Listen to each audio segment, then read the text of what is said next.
Ahimè, Excel viene visto come una semplice tabella per tenere in ordine i dati. Giustissimo e verissimo, ma quelle benedette celle possono fare molto di più. Vediamolo insieme.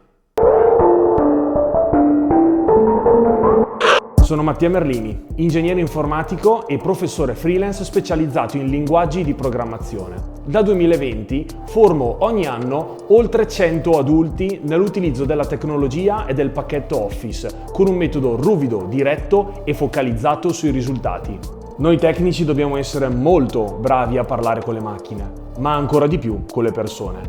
Proprio per questo motivo ho creato ProSchool, un portale video con tutti i miei corsi e materiali progettato per farti diventare un vero conoscitore dell'informatica. Se ti piacciono questi video iscriviti al canale, nuovi contenuti sono sempre in arrivo. Se invece hai deciso di fare sul serio e vuoi entrare nel magico mondo della tecnologia, clicca sul link in descrizione. Il mio ufficio ti contatterà per iniziare subito.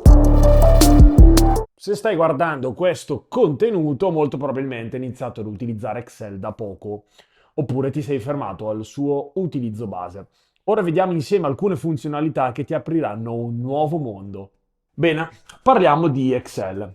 Excel è un software che fa parte della categoria dei software che fungono da fogli di calcolo. Ma che cosa significa foglio di calcolo? Significa che i software di questa categoria non fanno altro che rispondere all'esigenza di avere un foglio a quadretti, passatemi un po' l'esempio, digitale, dentro al quale poter fare diverse cose. Uno degli utilizzi principali di un software di questo tipo può essere anche banalmente quello di tenere in ordine i dati della serie, ho delle temperature e ho dei giorni della settimana, posso metterli in colonne e righe, una cosa di questo tipo.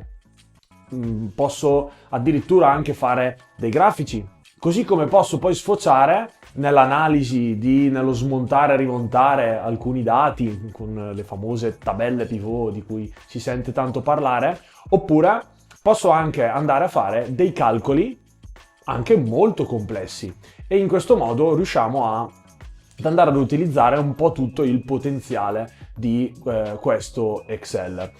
Ricordiamoci che il nostro foglio di Excel, quindi le nostre cartelle di lavoro che contengono più fogli, si presentano come una serie di righe e colonne, una sorta di griglia.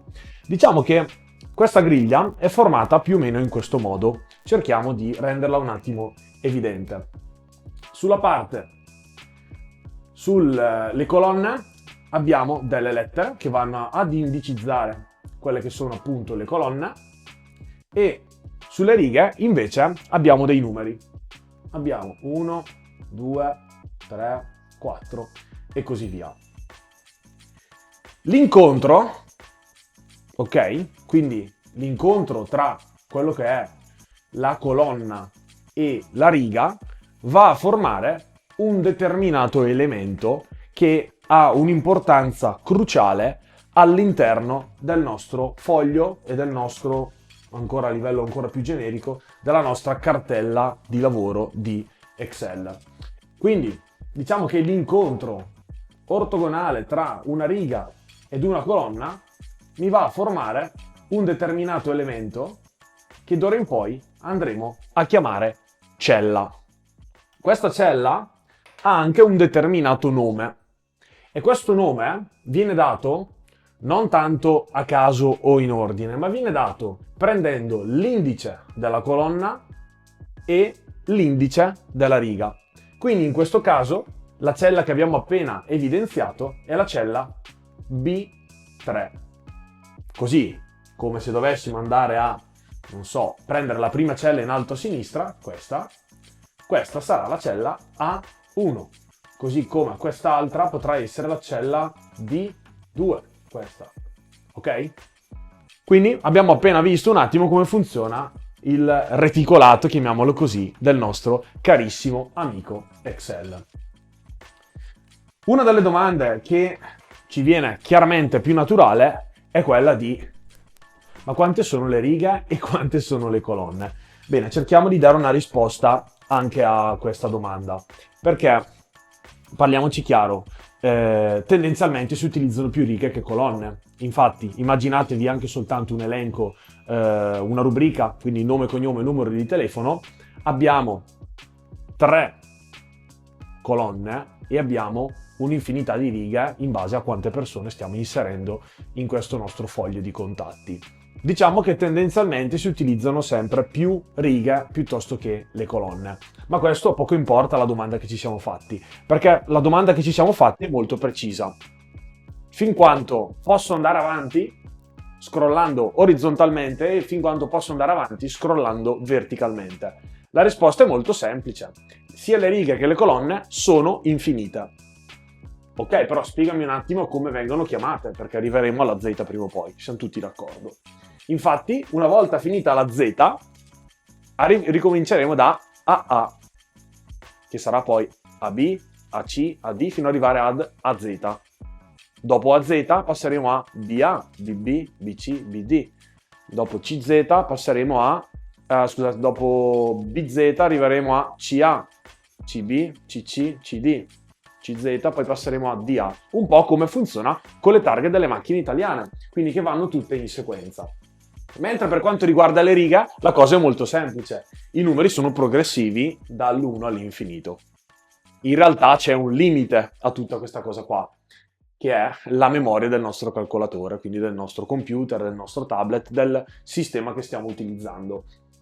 Però mi sento di dire che è pressoché infinito, a meno che proprio non stiamo mettendo delle milionate, miliardate di righe in un documento che è molto grande con un'infinità di fogli, però ecco, diciamo che se avessimo un hard disk abbastanza capiente e un computer abbastanza potente, potenzialmente potremmo andare avanti all'infinito, quindi possiamo dire tranquillamente che sono infinite. Ci sono diversi modi con i quali utilizzare queste bellissime celle.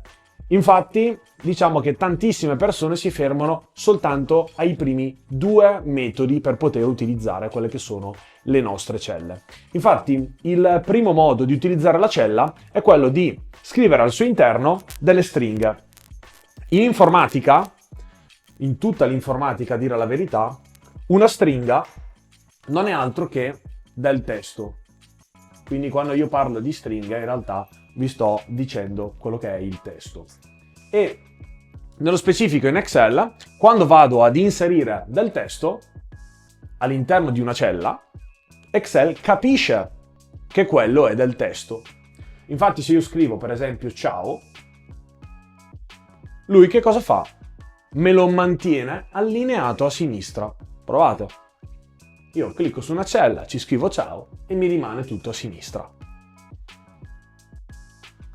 D'altro canto, dobbiamo arrivare anche al secondo modo con il quale possiamo utilizzare queste benedette celle. Infatti, sempre in questa fantastica cella, noi abbiamo la possibilità, anziché di scrivere una stringa, quindi del testo, abbiamo la possibilità di andare a scrivere quello che è un valore numerico. Attenzione, un valore numerico puro, quindi non ciao 3 o 3 spazio 1. No, un numero che sia con la virgola, senza virgola, non importa. Ad esempio, io ci vado a scrivere 123. Excel, in automatico, quando rileva un numero, mi va ad allineare il contenuto sulla destra. E questo ci fa capire che il programma sta comprendendo la natura dei dati che io sto inserendo. Perché ci sta appunto preparando a quello che è il terzo modo per poter utilizzare le nostre fantastiche celle. E qua abbiamo fatto un po' di chiarezza e cominciato a capire come ragiona Excel. Ma c'è un terzo modo con il quale puoi utilizzare le celle che ti svolta la vita. Lo vediamo tra una manciata di secondi. Avrai capito ormai che Excel è uno strumento indispensabile per il mondo del lavoro e non conoscerlo ti porta ad essere un po' escluso. Se vuoi diventare il migliore del tuo ufficio, guarda il link in descrizione e iniziamo subito. Ed eccoci qua finalmente a quello che è il terzo modo di poter utilizzare le nostre fantastiche celle. Infatti, fino ad adesso abbiamo visto che possiamo scrivere noi all'interno il contenuto che deve essere mostrato Quindi prima ho scritto ciao, adesso ho scritto un numero, ho scritto 123 e potrei andare avanti così e utilizzare Excel nella maniera più classica e diciamo meno interattiva possibile. Semplicemente scrivendo e tenendo ordinati quelli che sono i dati. Potrebbe essere anche abbastanza, dipende quali sono le mie finalità. Ma c'è un terzo modo che ci permette di evitare di scrivere quello che è il contenuto che vogliamo visualizzare, ma possiamo istruire Excel spiegandogli come andare a calcolarlo. Chiaramente parliamo di numeri in questa fase, ma si potrebbero anche fare operazioni con dei testi. Infatti, se io qua all'interno, anziché scrivere un numero, scrivessi mostrami un risultato che è uguale e inserisco un'operazione matematica, non so, 3 più 5, nel momento in cui premo invio o esco da questa cella, lui mi mostrerà 8. Chiaramente questa cosa può essere anche espansa. Anziché dirgli di fare la somma fra due numeri, gli posso dire prendi il valore contenuto nella cella A1 e sommalo al contenuto della cella D2 e poi mi mostrerà la somma di ciò che viene inserito in A1 più quello che viene inserito in D2. Stiamo delegando, diciamo, la sorgente dei nostri dati. Mi capite che questo è un terzo modo di utilizzare le celle che è veramente, veramente rivoluzionario.